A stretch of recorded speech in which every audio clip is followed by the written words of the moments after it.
ආයුෂ බොහෝ වේවා. තෙරුවන් සරණ. ජේසුතුමන්ගේ පිහිට සියලු දෙවි රැකවරණ ලැබේවා. වීඩියෝ එක ඕපන් කරපු සියලුම දෙනාට සහ අද වීඩියෝ බලන මිහිමත වෙසෙන සියලුම දෙනාට. ඉතින් වීඩියෝ එක පටන් ගද්දිම කියන්න ඕනේ මේෂ ලග්න අයගේ මුළු ජීවිත කාලය පිළිබඳවම පොදු පලාපලවල හරය තමා මම මේ අරන් එන්නේ. ඉතින් වැදගත්ම දේවල් අමතක වෙයි නම් ලියලා තියාගන්න වෙයි. ඉතින් සිහියෙන් අහන්න මේ විස්තර නැත්තම් දෙපාරක් බලන්න වෙයි වීඩියෝ එක ටිකක් හිමින් කියන්නම් අද මොකද තේරුම් ගන්න පහසු වෙන්න ඕන නිසා. මේෂ ලග්නයේ යනු රාශි චක්‍රයේ පළමු රාශියයි ගින්න මූලික කරගත් අඟහරු ග්‍රහය අධිපතිත්වයේ දරන මේෂ ලග්න හිමියන් සහජයෙන්ම නායකත්ව ගුණාංග සහ දැඩි උත්සාහවන්ත බවක් උරුම කරගත්තෝ වෙනවා. ඔබගේ ජීවිත කාලයටම අදාළ වන පොදු පලාපල සහ සාර්ථකත්වය සඳහා උපදෙස් මම දැන් විස්තර කරන්නම්. ඉතින් මුලින්ම බලමු මේෂ ලග්න හිමියන්ගේ ස්වභාවය සහ පෞරුෂය පිළිබඳව.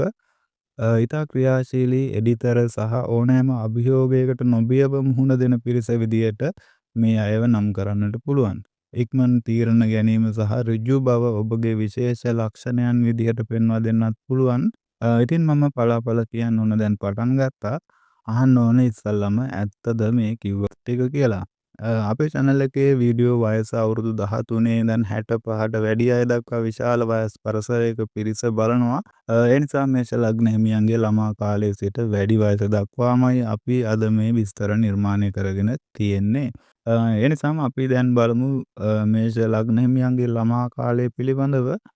ඉතින් සක්‍රීය දඟකාර ගතිය ඇති නායකත්ව ගති පිහිටන දැඩි බවක් සහිත ළමා කාලයක් තමා විශේෂයෙන් මේ මේෂ ලග්න හිමියන්ට ලැබිලා තියෙන්නේ. ඉගෙනීමේදී අධ්‍යාපනය සඳහා අවධානය තබා ගැනීම තරමක් අපහසු වෙන්න පුළුවන් මේ මේෂ ලග්න හිමියන්ට. ඉතින් ඇත්තද ඒ කියපු කාරණයක්.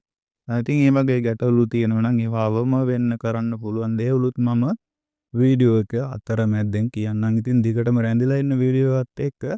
ඉතින් ඒ ඉල්ලීමත් කරන ගමන් අපි දැන් බලමු මොවුන්ගේ යෞවන කාලය පිළිබඳව. කෙටියෙන්ම කිව්වොත් අභියෝග වැඩි කාලයක් මේ අයගේ යෞවනය ඉක්මනින්ම ආදරයට පැටලෙන හැටි දකින්නට ලැබෙයි. අත්දැකීම් ඇති මේෂ ලග්න හිමියන්ට ඒ ගැනත් කමෙන්ට් එකක් දාන්න පුළුවන්. කියන්න ඕන ගැටුම් නිසා අහිමි වීම ඇතිවිය හැකි වෙනවා මේ මේෂ ලග්න හිමියන්ට. ඒ ගැන සැලකිලිමත් වෙන්න ඔන්න මම මේෂ ලග්න හිමියන්ට ඒ ගැන දැන්වම මතක් කරා. අපි දැන් බලමු මොවුන්ගේ මධ්‍ය වයස, ඒ කියන්නේ මැදි වයස පිළිබඳව. රැකියාව හෝ ව්‍යාපාරයෙන් ඉහළට යන කාලය තමයි මේක. ඇත්ත නේද? ඔයාගේම උත්සාහයෙන් තමයි ඔයාගේ සාර්ථකත්වයට හේතුවක් වෙන්නේ. ඒ කියන්නේ ඔයාගේ උත්සාහයෙන් තමයි ඔයා ගොඩාක් වෙලාවට සාර්ථක වෙන්න පුළුවන්. ඒ කොහොම වෙතත් මේෂ ලග්න හිමියන්ගේ රැකියාවන් පිළිබඳවත් මම කියන්න ඕන. ව්‍යාපාර, ඉංජිනේරු, පරිපාලන, හමුදා, පොලිස්, තාක්ෂණ, ක්‍රීඩා ක්ෂේත්‍රවල සාර්ථකත්වය මේෂ ලග්න හිමියන්ට ලබන්න පුළුවන්. විදේශ ගමන් හා විදේශ ආදායම් ලබන්නත් හැකියාව වාසනාව තියෙනවා. තමන්ගේම උත්සාහයෙන් ගොඩ නොගිය කෙනෙක් ඉන්නවා නම් මම මේ කියපු රැකියාවලට ඇතුල් වෙන්න ඉහළ හැකියාවක්, ඉහළ සම්භාවිතාවයක් මොවුන්ට තියෙනවා. හැබැයි කෝකටත් උත්සාහය නැතුව බෑ. නිකන් හිටියොත් මුකුත්ම ලැබෙන්නේ නැහැ. උත්සාහය තමයි වැදගත්ම වෙන්නේ මොන ලැබීමටත් කලින්. අහසේ තරු තිබුණට ජීවිතය වෙනස් කරන්න නම් බැරි වෙයි. නමුත් මේ ඉර හඳ තරු එළියෙන් අපිට අපේ ජීවිත වර්ණමත් කරගන්න, එළිය කරගන්න පාර කියනවා. ඒ එළියෙන් අපේ ගමන හරි පාරක යන්නයි අපිට මේ මනුෂ්‍ය ආත්මය, මනුෂ්‍ය ජීවිතය ලැබිලා තියෙන්නේ. ඉතින් නැතිනම් සත්තුන්ටත් උපන් දිනේ වෙලාව ස්ථානය තියෙනවා. එහෙම තිබුණා කියලා ඒ අයට ලග්නයක් හදලා කේන්දරයක් හදලා පලාපල කියන එකේ තේරුමක් නැහැනේ. මොකද හිතලා ක්‍රියාත්මක වෙන්න බෑ ඒ අයට ශනික ප්‍රතිචාර දක්වනවා හැරෙන්න. හොඳයි අපි දැන් බලමු මේෂ ලග්න හිමියන්ගේ වයෝවෘද්ධ කාලය ගැනත්. ගෞරවය, නායකත්වයට ලැබෙන පිළිගැනීම ලැබේවි. ඔයාට දැනටමත් ලැබෙනවා ඇති. ඔයත් ඒ වයෝවෘද්ධ වයසේ ඉන්න කෙනෙක් නම්. දරුවන්ගේ සහාය ලැබෙන ජීවිතයක් ලැබෙනවා. බය වෙන්න එපා ඒ වයසට යන්න. මේෂ ලග්න හිමියන් විදියට කොහොම නමුත් මොන ලග්නේ වුණත් කියන්න ඕන යාදිසන් වපතේ බීජන් තාදිසන් හරතේ පලන් කල්යාණකාරීච කල්යාණන් පාපකාරීච පාපකන්. කෙටියෙන්ම කිව්වොත් තමන් වපුරන බීජයට අනුව තමන්ට අස්වැන්න ලැබෙන්නේ. ඒ දේත් හොඳින්ම මතක තබාගත යුතුයි මේ පලාපල බලන සියලුම දෙනා. දැන් මම කියන්නම් අනුමාතෘකා 10ක් ජීවිත දියුණුවට. මම පලාපල කියන්නෙම ජීවිතය දියුණු වෙන්න, අඩියක් ඉස්සරහට යන්න, නරක අසුබ මඟ ඇරෙන්න. ඒ නිසා බය වෙන්න එපා. සමහර ජ්‍යොතිෂ වේදියෝ වගේ ජීවිතේ කඩා වැටෙන දේවල් මම නම් කියන්නේ නැහැ. එහෙම දේවල් තිබුණත් මම කියන්නෙම ඒවා මඟ හැරලා යන්න කරන්න පුළුවන් දේවල් පිළිබඳව. ඉතින් ජීවිතය ජීවත් වෙන්න ඕන විදිය තමයි මම ඔයාලට ගොඩාක් වෙලාවට විස්තර කරන්නේ. හරි කොහොම නමුත් බලමු මේෂ ලග්න හිමියන්ගේ චරිතය පිළිබඳව. නායකත්වය ධෛර්ය සම්පන්න එකක් ඒක. චරිතය පිළිබඳව කියද්දී අධ්‍යාපනය පිළිබඳව කියද්දී ප්‍රායෝගික දේවල් වලට ඉතා දක්ෂයෙක් ඔබ. රැකියාව ගැන කියද්දී නායකත්වය ගන්න පුළුවන් රැකියා ඉතා හොඳයි ඔයාට. නැතිනම් තමන්ගේම දෙයක් කරන්න පුළුවන් නම් ඉතාමත් යහපත් වෙනවා. ව්‍යාපාර ගත්තාම තනි ව්‍යාපාර තමයි ඉතාමත් සාර්ථක ඔයාට. ආර්ථිකය මුලින් තරමක් අස්ථීර එකක් වුණත් පසුව කාලයත් එක්කම ඉතාමත් ශක්තිමත් වෙනවා ඔයාගේ ආර්ථිකය. ආදරය ගත්තාම අවංක උණුසුම් රයාන්විතයි තමන්ගේ පාර්ට්නර්ට.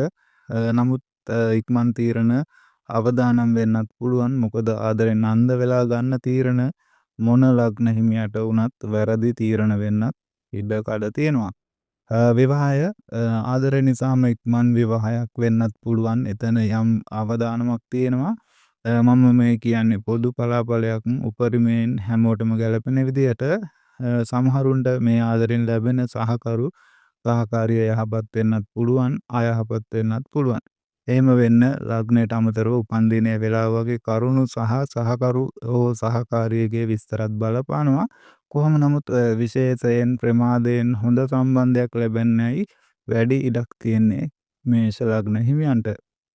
සෞඛ්‍ය පිළිබඳව කතා කරද්දී හිස, රුධිරය, උෂ්ණ රෝග ගැන සැලකිලිමත් වීම අවශ්‍යයි. ඒ වගේම හදිසි අනතුරු පිළිබඳව ජීවිත කාලය පුරාම අවධානයෙන් සිටීම ඉතාමත් වැදගත් වෙනවා. විදේශ ගමන් ඉතාමත් සුබයි. බය වෙන්න එපා. උත්සාහ කළොත් ඉක්මනින්ම යහපත් ප්‍රතිඵල ලැබේවි. ආධ්‍යාත්මිකත්වය පිළිබඳව කතා කරද්දී භාවනා, මන්ත්‍ර ඔබගේ ජීවිතයේ අඩුපාඩු, මදිපාඩු, ගැටලු සකස් කරයි. හොඳයි ඔන්න ගොඩක් හොඳ පලාපල කිව්වා මම මේෂ ලග්න හිමියන්ගේ ජීවිතය ගැනම. තාම ඉවර නෑ. දැන් තමා හොඳම ටික තියෙන්නේ. කියන්න ඕන සබස්ක්‍රයිබ් කරමු නේද? මෙච්චර වෙලා වීඩියෝ බලපු සියලුම දෙනා වීඩියෝවේ මොන ගැටලු තිබුණත් මම කිව්ව කාරණා නිවැරදි කියලා දැනුණ අය සබස්ක්‍රයිබ් කරලා බෙල් අයිකන් එකත් ක්ලික් කරමු. ආයෙ වීඩියෝ එකක් දාද්දී නොටිෆිකේෂන් එකක් එන්න. ඉතින් දැන් සබස්ක්‍රයිබ් කරමු නේද? ඉතින් ගොඩක් වටින වීඩියෝ එකක් කියලා මම විශ්වාස කරනවා. ඉතින් ඒ වගේම තමයි ගොඩක් වටින වීඩියෝ තමයි අපි අපේ channel එකේ අරන් ඉන්නේ. දේහ ලක්ෂණ, හස්ත රේඛා, ජ්‍යොතිෂය, සිහින පලාපල, අංක විද්‍යාව, වාස්තු විද්‍යාව වගේ ඉතාමත් වැදගත් කරුණු තමයි අපි ඔයගොල්ලන්ට හැමදාම අරන් එන්නේ. ඉතින් ඔයත් අපේ channel එකේ වීඩියෝ බලන්න අලුතෙන් එකතු වුණු කෙනෙක් නම් අපේ පරණ වීඩියෝ බලන්න කලින් කමෙන්ට් බලලම ඉන්න. මොකද ඉතින් අපි මෙතෙක් අරගෙන ආපු වීඩියෝ වල අපි සඳහන් කරපු කරුණු කාරණා ගොඩක් අයට නිවැරදි වෙලා තියෙනවා. ඉතින් ඔයාලට වරදින එකක් නෑ. මොකද සාමුද්‍රික ශාස්ත්‍රය අපිට වඩා ගොඩක් වයසයි. තව කාලෙකට මම කියපු ඒ පලාපල වරදින එකක් නැහැ. ඉතින් ඔයත් බලන්න ඔයාගෙත් ඒ ලක්ෂණ, දේහ ලක්ෂණ, පීඨීම, හස්ත රේඛා, ජ්‍යොතිෂයේ සියලුම කාරණා පිළිබඳව මම වීඩියෝ වලින් විස්තර කරලා තියෙනවා. ඉතින් හොඳයි දැන් අපි බලමු මේෂ ලග්න හිමියන්ගේ දුර්වලතා කිහිපයක් පිළිබඳව. ඉතින් ප්‍රධාන වශයෙන් ඉස්සෙල්ලාම කියන්න පුළුවන් ඉක්මන් කෝපය, ඉවසීම අඩුකම සහ අනවශ්‍ය ලෙස කලබල වීම නිසා ඇතැම් අවස්ථාවල ලොකු පාඩු සිදු කර ගන්න පුළුවන් මේ මේෂ ලග්න හිමියෝ. කොයි සැරේටත් වටිනවා හැමින් සැරේ මොන බලෙත් පරදිනවා. කලබලයට ඒ නිසා හොඳ සිහි බුද්ධියෙන් වැඩ කරමු නේද? ඉතින් විනාඩියක් තප්පර 5ක් 10ක් ඉවසලා බලන්න නොහිතන විදියට ජීවිතේ වෙනස් වෙයි කාලයත් එක්ක. ඉතින් මගේ මේ වීඩියෝ එකේ වටිනාකමත් වැඩි වෙයි. ගොඩක් ඔයත් අද ඉඳන් මම කියපු දේ අහලා චුට්ටක් කේන්තිය පාලනය කරගෙන අර ඇන්ග්‍රි බර්ඩ් එකේ රත්ත වගේ වෙන්නේ නැතිව ඉවසීම ප්‍රගුණ කරගෙන අනවශ්‍ය කලබලය ඉවත් කරගත්තොත්. ඉතින් හොඳයි මම දැන් කියන්නම් මුළු ජීවිත කාලයටම අදාළ සුබ අසුබ කිහිපයක් පිළිබඳව කෙටියෙන් මේෂ ලග්න හිමියන්ට. ඉතින් මොවුන්ගේ වාසනාවන්ත වර්ණ වෙන්නේ රතු, කහ සහ සුදු වර්ණයන්. ඉතින් වාසනාවන්ත දින වෙන්නේ අඟහරුවාදා, බ්‍රහස්පතින්දා සහ ඉරිදා දිනයන්. වාසනාවන්ත අංක වෙන්නේ අංක 1 සහ අංක 9. ජය රත්නය වෙන්නේ රතු පබළු, ඒ කියන්නේ රෙඩ් කොරල්. එතකොට අසුභ වර්ණ වෙන්නේ කළු, තද නිල්. මේවා භාවිතේ හැකිතාක් අවම කරන්න. නිතර කතරගම දෙවියන් වෙනුවෙන් පුද පූජා පැවැත්වීම සහ රතු පැහැති මල් පූජා කිරීම තුළින් අපල තත්ත්වයන් මගහරවා ගත හැකි වෙනවා මේ මේෂ ලග්න හිමියන්ට. ඉතින් නිවසේම ප්‍රගුණ කරන්න ඔබගේ සාර්ථකත්වයේ ලොකුම බාධාව ඉක්මන් කෝපයයි. තීරණයක් ගැනීමට පෙර දෙවරක් සිතන්න. ඔන්න ඒ දේ මම මතක් කළා ආයෙත් මේෂ ලග්න හිමියන් වෙනුවෙන්ම. ඉතින් දියුණුව සඳහා භාවිතා කළ යුතු යන්ත්‍ර කිහිපයක් තිබෙනවා ඔබට. මම ඒ ගැනත් දැනුවත් කරන්නම්. මේෂ ලග්න හිමියන්ගේ ග්‍රහ බලය වැඩි කර ගැනීමට, බාධා ඉවත් කර ගැනීමට සහ රැකී ආරක්ෂා දියුණුව සඳහා වඩා සුදුසු වන්නේ අංගාරක යන්ත්‍රය. ඉතින් එහෙම නැත්නම් සීවලී යන්ත්‍රය. අඟහරුගේ අපල පවතිනම් අභිසම්විධාන යන්ත්‍රයේ පැළඳීමද හිතාමත් සුබදායක වෙනවා. ඉතින් මෙම යන්ත්‍රයක් ජීවන් කර ගැනීමේදී නිවැරදි ජ්‍යොතිෂයේ උපදෙස් මත නියමිත වාර ගණන ජප කර සකසා ගැනීමටත් වග බලා ගන්න වෙනවා ඔබට. අංගාරක යන්ත්‍රය එහෙම නැත්නම් කුජ අඟහරු යන්ත්‍රය ගැන ටිකක් කියන්නම්. මේෂ ලග්නයට අධිපති ග්‍රහයා කුජ නිසා මේ අතිශයින් බලවත් වෙනවා ඔබට. ලැබෙන ප්‍රතිලාභ තමයි කෝපය, පාලනය, සතුරු බාධා දුරු වීම, රැකියා ව්‍යාපාර දියුණුව, ධෛර්යය සහ ආත්ම විශ්වාසය වැඩි වීම. ඉතින් භාවිතා කරන විදිය අඟහරුවාදා දින රතු රෙද්දි කඩක් මත තබා භාවිතා කරන්න පුළුවන්. ඉතින් අවශ්‍ය නම් පුළුවන් ඒ දේ මට ඔයා වෙනුවෙන් කරලා දෙන්න. ඉතින් වීඩියෝ මුලදී ඉඳන්ම මම මගේ WhatsApp නම්බර එක සඳහන් කළා. අවශ්‍ය කෙනෙක් ඉන්නවනේ යන්ත්‍රය පිළියෙල කරලා නිවසට මෙවන්න පුළුවන් වෙනවා. ඉතින් ලියාපදිංචි තැපෑලෙන් තමයි එවන්න වෙන්නේ. මුදල් ගෙවන්න වෙනවා. ඒකට ලොකු මුදලක් නෙවෙයි. ඉතින් බය වෙන්න එපා. මට ලොකුවට සල්ලි හම්බ කරන්න අවශ්‍ය නැහැ. ඉතින් මම යන වියදම සහ මගේ කාලයට විතරයි පොඩි මුදලක් ඕගොල්ලොන්ගෙන් අය කරන්න බලාපොරොත්තු වෙන්නේ.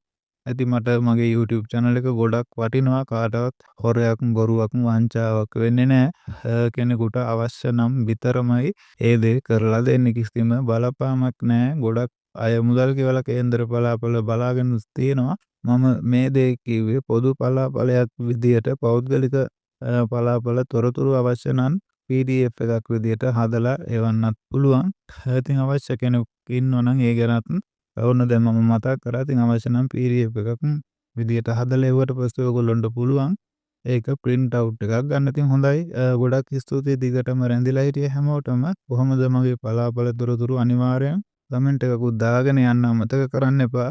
ඉතින් ලයික් කරන්න, තව කෙනෙකුටත් බලන්න හොඳයි කියලා හිතෙනවා නම්, වටිනවා කියලා හිතෙනවා නම් ෂෙයා කරන්න. ඉතින් channel එකත් subscribe කරලා bell icon එකත් click කරන්න. මම ආයෙත් වීඩියෝ එකක් අරන් එද්දි notification එකක් අරගෙන එනවා. ඉතින් එතකොට ඔයගොල්ලන්ට ඉතින් ආයෙත් මතක් කරන්න ඕන. ඉතින් ඔයාගේ අදහස්, යෝජනා, චෝදනා තියෙනවා නම් ඒවත් කමෙන්ට් කරන්න. කිසිම ගැටලුවක් නැහැ. ඔයාලගේ අදහස් එක්කයි ඉදිරියට අරන් යන්න බලාපොරොත්තු වෙන්නේ අපි අපේ channel එක. ඒ වගේම මතක් කරන්න ඕනේ. ඉතින් මට අවශ්‍ය දේවල් විතරක් මගේ මේ channel එකේ දාලා තේරුමක් නැහැ. ඕගොල්ලන්ට අවශ්‍ය දේවල් තමයි ඉදිරියට අරගෙන එන්න බලාපොරොත්තු වෙන්නේ. ඉතින් එහෙනම් හැමෝම පරිස්සමෙන් ඉන්න. හැම දිනකටම තෙරුවන් සරණයි. ජේසු පීඨයි. සියලු දෙවි රැකවරණ ලැබේවා කියලා මම මගේ ප්‍රාර්ථනාව විදියට ඕගොල්ලන්ට අරන් එනවා.